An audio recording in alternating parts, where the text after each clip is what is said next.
छत्तीसगढ़ किसान मजदूर महासंघ के द्वारा रायपुर के बूढ़ा तालाब में किसान विरोधी काले कानून वापस लेने को लेकर विरोध प्रदर्शन कर रहे, तो वहीं मोदी सरकार को तानाशाही सरकार बताते हुए तीनों काले कानून को वापस लेने के लिए लगातार मांग कर रहे हैं। आज केंद्र सरकार के द्वारा लाए गए कारपोरेट प्रस्थ किसान, कृषि और आम उपभोक्ता विरोधी काले कानून को वापस लेने की मांग को लेकर किसानों द्वारा जारी देशव्यापी किसान आंदोलन का आज 21वां दिन है और छत्तीसगढ़ में किसान आंदोलन के समर्थन में जारी क्रमिक भूख हड़ताल का आज चौथा दिन है। ये आंदोलन इस परिप्रेक्ष्य में है कि एक तरफ केंद्र के नरेंद्र मोदी की जो सरकार और उनके लोगों के द्वारा बार बार किसान आंदोलन को बदनाम करने का एक प्रयास किया जा रहा है कि यह आंदोलन केवल एक तो पंजाब और हरियाणा के किसानों का आंदोलन है, दूसरी तरफ यह आंदोलन भ्रमित किसानों का आंदोलन है। ऐसा करके ये जो किसानों को दुष्प्रचारित कर रहे हैं और टुकड़े टुकड़े गैंग के नाम पर बदनाम कर रहे हैं। हम इस सरकार को यह कह देना चाह रहे हैं इस आंदोलन के माध्यम से, यह केवल हरियाणा और पंजाब के किसानों का ये आंदोलन नहीं है, यह पूरे भारत के किसानों का आंदोलन है।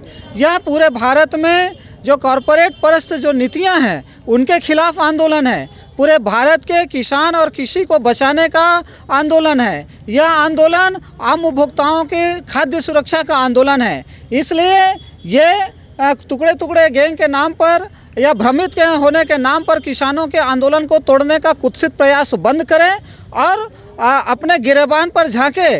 जो सरकार अपने आप को किसानों के हितैषी अपने आप को जो बोलते हैं, ये सरकार इस परिस्थिति को समझे और जो गैर संवैधानिक तरीके से जो कानून जो बनाया गया है उस कानून को तत्काल वापस ले। सर, जैसे कि आप लोगों ने किसान विरोधी कानून को वापस लेने के लिए ये धरना प्रदर्शन कर रहे हैं, भूख हड़ताल कर रहे हो, तो उससे क्या फ़ायदा होगा? किसान बिल को वापस लेने से क्या किसानों को किस प्रकार से फ़ायदा हो सकता है? क्योंकि अभी किसानों के हित में ये बिल की बात जो कह रहा है सरकार, वो किसानों के हित में नहीं है।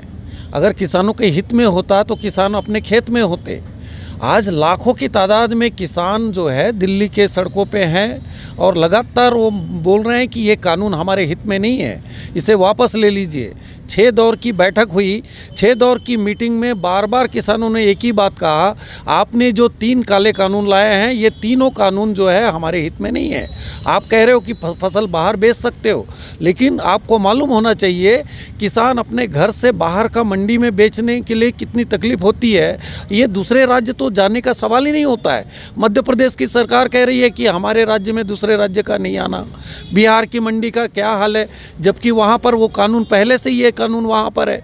वहाँ का किसान परेशान है, मंडी बदहाल है और वहाँ पर करोड़ों रुपए के धान के घोटाले हो रहे हैं। उसी प्रकार हरियाणा के अंदर भी खट्टर सरकार कह रही है कि हमारे राज्य में बाहर का अनाज नहीं आना चाहिए।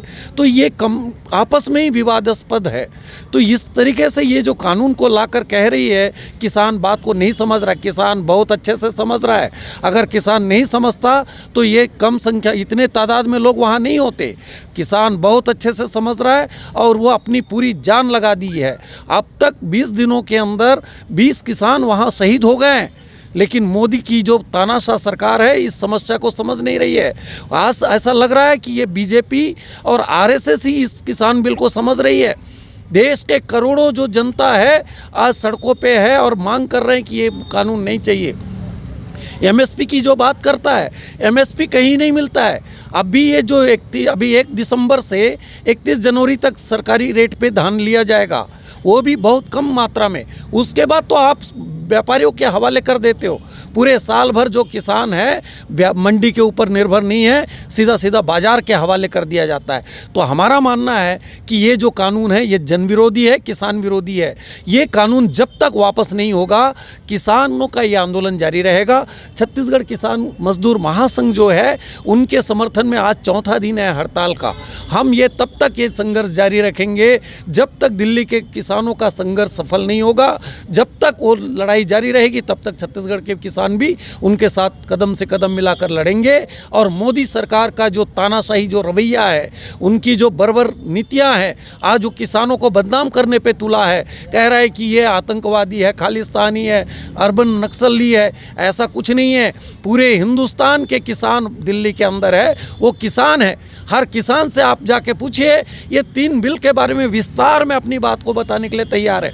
चाहे वो हरियाणा का किसान हो, चाहे पंजाब का हो, चाहे यूपी का, सबको मालूम है ये किसान विरोधी बिल है और इस बिल के लागू होने से देश तबाह हो जाएगा, देश की जनता तबाह हो जाएगी। इसलिए हम इस किसान बिल का विरोध करते हैं। खबर आई कि संत बाबा राम सिंह जी, जो लाखों लोग जिनको मानते थे, करोड़ों लोग मानते थे, जो सद्भावना का प्रचार प्रसार करते थे, जो गरीबों के मसीहा थे, उन्होंने कहा, लिखा कि मेरे से किसानों का, गरीबों का इस ठंड में जो यातनाएं बर्दाश्त कर रहे हैं और मेरे से बर्दाश्त नहीं होता।